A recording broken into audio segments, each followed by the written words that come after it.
वाक़या है 1930 का, इसी हिंदुस्तान का जिस वक्त पाकिस्तान, हिंदुस्तान, बांग्लादेश सब इकट्ठे थे। तो गांधी ने तर्क मवालात और तो तर्क जो है अशिया अंग्रेज़ों की, उसका बाइकाट किया।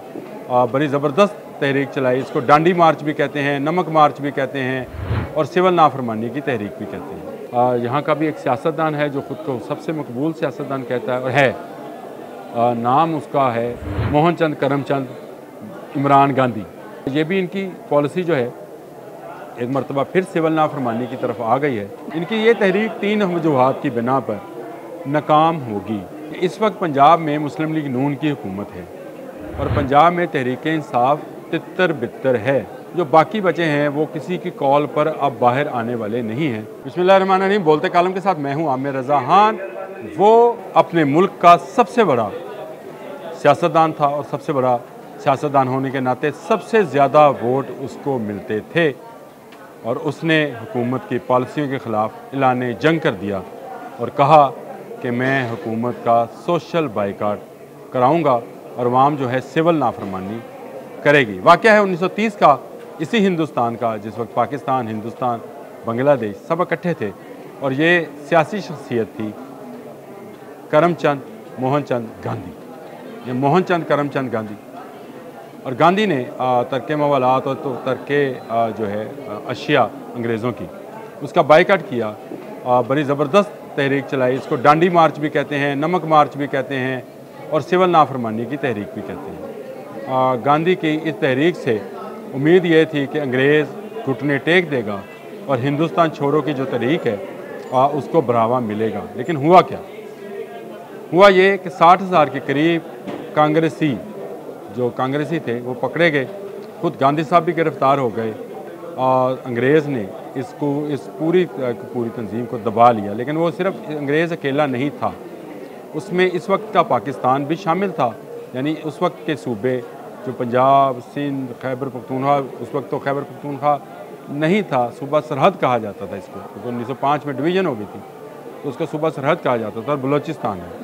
इन्होंने गांधी की इस कॉल पर लब्बैक नहीं कहा था और उन्होंने कायद-ए-आज़म की इस बात को सराहा कि हमें अंग्रेज़ के साथ टेबल पर बैठकर बात करनी चाहिए, धमका कर नहीं। जी हाँ, कायद-ए-आज़म ने इस सारे मामले में खुद को ना सिर्फ अलग रखा बल्कि मुसलमानों को ये तलकीन की कि गांधी की इस चाल में ना आए। अंग्रेज़ पहले ही मुसलमानों के ख़िलाफ़ है और ज़्यादा भड़केगा, शायद हिंदुओं को तो कम गिरफ्तारियाँ हों, मुसलमान जो निस्बतन गरीब भी थे ज़्यादा तकलीफ़ में आ जाएंगे। इसका फ़ायदा हुआ, अंग्रेज़ की नज़र में कांग्रेसियों का वक़ार कम हुआ, मुसलमानों का वक़ार बढ़ा और टेबल पर बैठकर बात शुरू हुई जो गोल मेज़ कॉन्फ्रेंस तक गई, जिसमें पाकिस्तान का नज़रिया भी पेश किया गया और पाकिस्तान का नाम भी तजवीज़ हुआ। तो अगर समझा जाए तो वो सिविल नाफरमानी की नाकाम तहरीक जो थी उसके नतीजे में कायद-ए-आज़म एक मरकज़ी लीडर बनकर सामने आए। बहुत सारे हिंदू जो हैं वो उन्होंने भी उनकी बात की पैरवी की और कुछ ना हुआ। अब एक और सामना है, एक और मुल्क है यानी पाकिस्तान है। यहाँ का भी एक सियासतदान है जो ख़ुद को सबसे मकबूल सियासतदान कहता है और है, नाम उसका है मोहनचंद करमचंद इमरान गांधी। गांधी से मैंने ये नाम जोड़ लिया। ये भी इनकी पॉलिसी जो है एक मरतबा फिर सिविल नाफरमानी की तरफ आ गई है और उन्होंने तीसरी मरतबा ऐलान कर दिया है कि वो सिविल नाफरमानी करना चाहते हैं। इनकी ये तहरीक 3 वजूहात की बिना पर नाकाम होगी। वजूहात वही हैं जो गांधी को भी दरपेश थी, कमोबेश। आपको मैं समझाना चाहता हूँ कि ये क्यों नाकाम होगी, इसके पीछे क्या मसला है। मसला वही है कि इस वक्त पंजाब में मुस्लिम लीग नून की हुकूमत है और पंजाब में तहरीक इंसाफ तितर बितर है। कुछ भाग गए, कुछ गिरफ़्तार हैं, जो बाकी बचे हैं वो किसी की कॉल पर अब बाहर आने वाले नहीं हैं। वो तर्क मवालात या सिविल नाफरमानी क्या करेंगे? क्या वो पानी, बिजली, गैस के बिल नहीं देंगे तो बिजली और पानी, गैस और सेवरेज काट दी गई तो उनको फ़र्क नहीं पड़ेगा, उनके घरों को फ़र्क पड़ेगा। और ये नज़रिया उस वक्त भी था कि ये हल नहीं है, टेबल पर जाया जाए। मैंने आपको बताया कि 1930 के बाद ही गोल मेज़ कॉन्फ्रेंस का आगाज़ हुआ, उससे पहले तो 14 निकात पेश किए जा रहे थे और नेहरू के कोई 28 निकात थे, उसके बाद 14 निकात कायदे आज़म साहब के आए और उसके बाद जो है वो बनना शुरू हुई। तो गोलमेज़ कॉन्फ्रेंस से ही मामला जो हैं वो काफ़ी हद तक हल तलब हुए, हल भी हुए और 1936-37 में इलेक्शन, 35-36 में इलेक्शन भी हो गए। अब जो ज़िद लगा रखी है, मुझे सिर्फ पाकिस्तान तहरीक इंसाफ ये बता दे कि क्या पाकिस्तान में उसकी अक्सरियत है। एक लिहाज से देखा जाए, अगर सिंगल पार्टी बात की जाए तो वाकई में नज़र आता है कि उनके वोट की अक्सरियत है, लेकिन ये सिंगल पार्टी है। इस वक्त कौमी असम्बली में जो नशिस्तों की तकसीम है उसमें मुस्लिम लीग नून दूसरे नंबर पर है और तीसरे नंबर पर पाकिस्तान पीपल पार्टी, लेकिन ये 2 और 3 मिल जाएं तो नंबर 1 से बढ़ जाते हैं। अच्छा, ना सिर्फ ये बढ़े बल्कि इसमें MQM के 17 वोट आ गए, मौलाना फजलुर रहमान के 4 आ गए, काफ लीग और बाकियों को 12 वोट शामिल कर लें। इससे अंदाज़ा होता है कि इस वक्त 1.5 गुना तादाद है उन लोगों की जो इमरान खान के नज़रिए पर लबैक नहीं कहते हैं, यानी वो किसी किस्म की रियासत के साथ जंग के मुतमन्नी नहीं हैं। वो इस मुल्क में कारोबार को चलता हुआ देखना चाहते हैं, वो इस मुल्क में निज़ाम को आगे बढ़ता हुआ देखना चाहते हैं। वो किसी निज़ाम में कोई रुकावट या कोई स्पीड ब्रेकर जो है उसको लगाने के हामी नहीं हैं। और ये इमरान खान की वो कॉल है जो सिर्फ इस वजह से नाकाम होगी कि इस वक्त पंजाब में उनकी हुकूमत नहीं है, यहाँ पे इनका ज़ोर नहीं चलेगा। सिंध में उनकी हुकूमत नहीं है, वहाँ ज़ोर नहीं चलेगा। बलोचिस्तान में उनकी हुकूमत नहीं, वहाँ ज़ोर नहीं चलेगा। चलेगा खैबर पख्तूनख्वा में, लेकिन वहाँ पर भी चंद ज़िला में उनके लोगों को अक्सरियत हासिल नहीं है। तो क्या डंडे के ज़ोर पर लोगों से कहा जाएगा कि बिल अदा ना करें? और जो बिल अदा नहीं करेंगे उनको तो और ज़्यादा मुश्किलात का सामना करना पड़ेगा।